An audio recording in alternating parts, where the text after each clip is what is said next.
Hi, my name is Tiffany Pecorella, and I will be presenting to you information I gathered on Empress Theodora.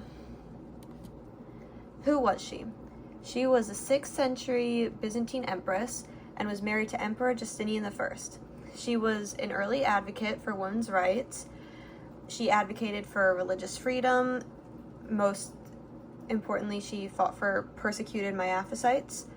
She helped shape Byzantine laws. She played a role in political disputes, and one of them is the Nicorites, which I'll be talking about later in this presentation. She came from a humble yet controversial upbringing affecting how society viewed her, and she's known as one of the most powerful and respected women in the Byzantine Empire history. Starting off, she had a controversial upbringing. She had an atypical upbringing for an empress. Her mother encouraged her to get a job as a mime actress. There was unfortunately a stigma attached to acting because they were considered prostitutes, which was not the best label to have.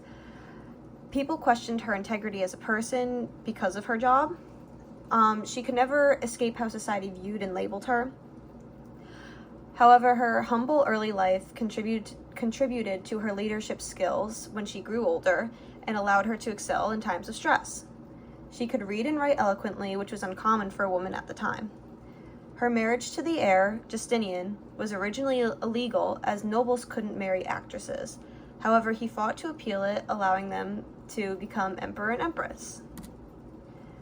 She had a few notable achievements. Firstly, her whole reason for why she's so important and the influence that she had was because she felt called to help those who were vulnerable. She wanted to help those that were currently in a position she was once in because no one protected her when she was just a normal citizen. Many laws concerned women's rights or religious freedom she started to tweak them to help women during that time and those who followed any religion. She passed an anti-rape legislation protecting many girls from sexual harassment and slavery because, like I said, she wanted to help girls and people who were in the same positions that she was once in. For divorce cases, she expanded the women's rights so that the men couldn't make all the decisions and ultimately decide the woman's fate and future. She protected those facing persecution from following a religion different from the norm. During the time that she ruled, the most common religion was Christianity. She herself was a Monophysite, and many Miaphysites were persecuted at the time, and she helped those who faced rejection from society because she knew how it felt and didn't think it was right.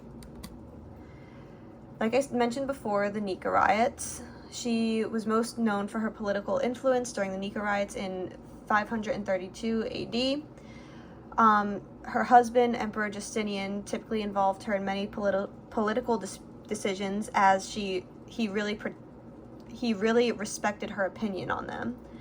He was conflicted on how to respond to this rebellion where he was threatened to be overruled. He didn't know whether to give in or to fight back. Empress Theodora responded promptly and confidently to stay and fight back rather than flee like her husband wanted. During this time, she made her most popular quote, or she said her most popular quote, "Purple makes a fine shroud."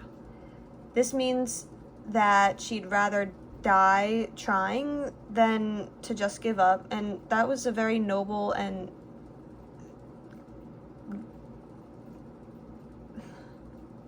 it was very noble of her to say that.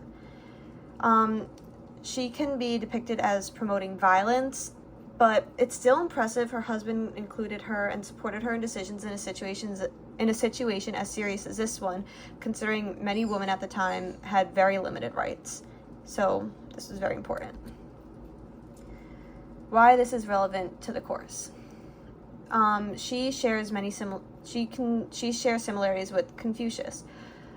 Confucian ideals such as loyalty to state and social order, along with his compassion, can be seen in how Empress Theodora ruled.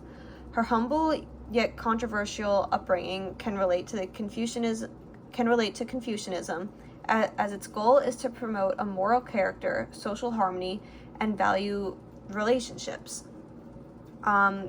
She put her people above herself when persuading her husband to restore order and peace instead of fleeing. And here we have a quote, a Confucianism quote, saying, "Through conformity to these ancient rituals and social conventions, each individual could promote a more humane and moral society," which is what Empress Theodora really wanted to pursue. Her legacy. Despite society having negative opinions and considering Empress Theodora as scandalous, it's undeniable she used her position of authority to help those who truly needed it. She was known for being one of the most influential women in Byzantine history and came from a difficult early life. She can be compared to other influential figures such as Rosa Parks, Susan B. Anthony, and Malala, as she used to voice her voice to express her beliefs and help others. Having someone like her as a role model proves that even the most unassuming person can be capable of great things. She inspires future generations of women to be courageous and take charge even in the most demanding moments. That's my bibliography. Thank you.